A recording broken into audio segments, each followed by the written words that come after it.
Let us now move on to most advanced scenario.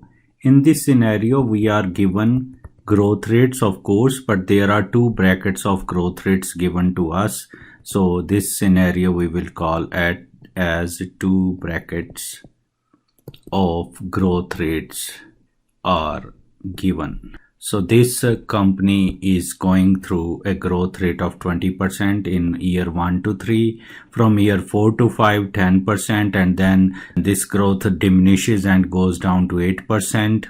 So here this stock is currently selling at $42 and rate of return is 20%, the required rate, and this one stock is paying $12 of dividend. So interestingly, you have to see that this terminology is saying that $12 is past dividend, and this dividend we will not include in our cash flows because this dividend is something that is received by a previous shareholder. And sometime in situations this wording says that current dividend is $12, still it is a D0. So current dividend is D0 and D1 is actually the dividend in year 1. So this is a little terminological thing that you have to pay attention to, and let us see that this cash flow is emerging like this.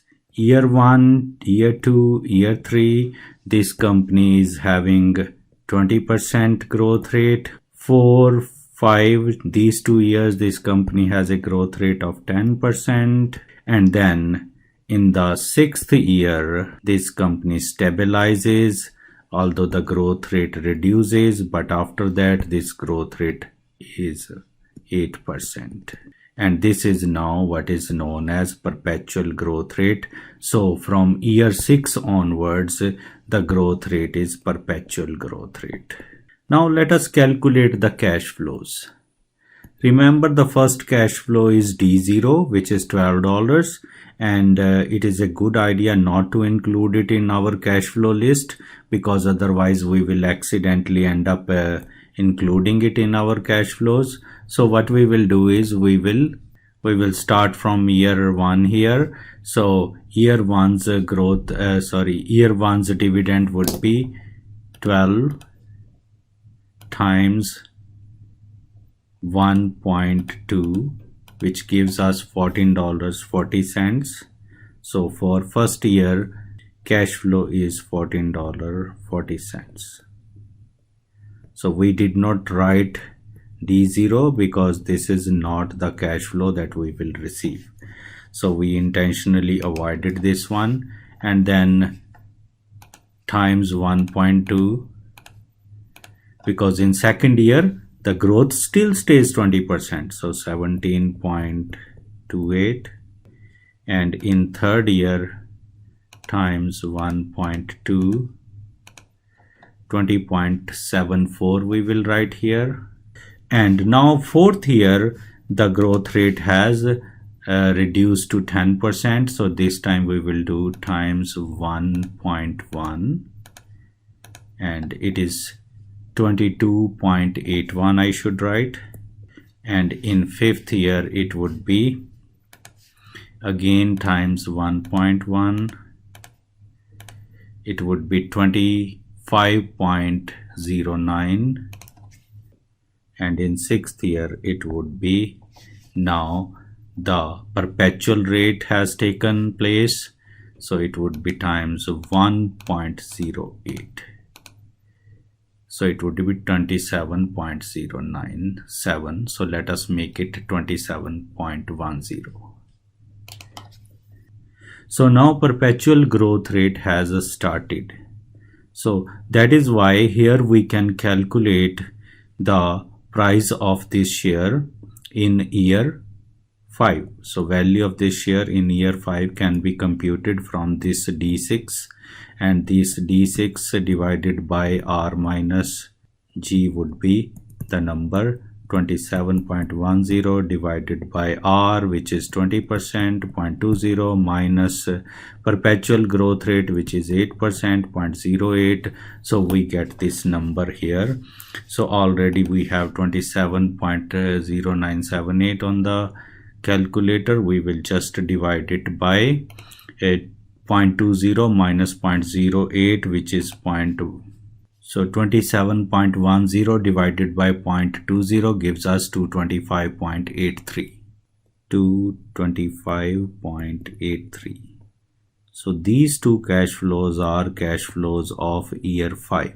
25.09, which is dividend of year 5, and 225.83, which is the terminal value of this stock. So these two are cash flows of year 5.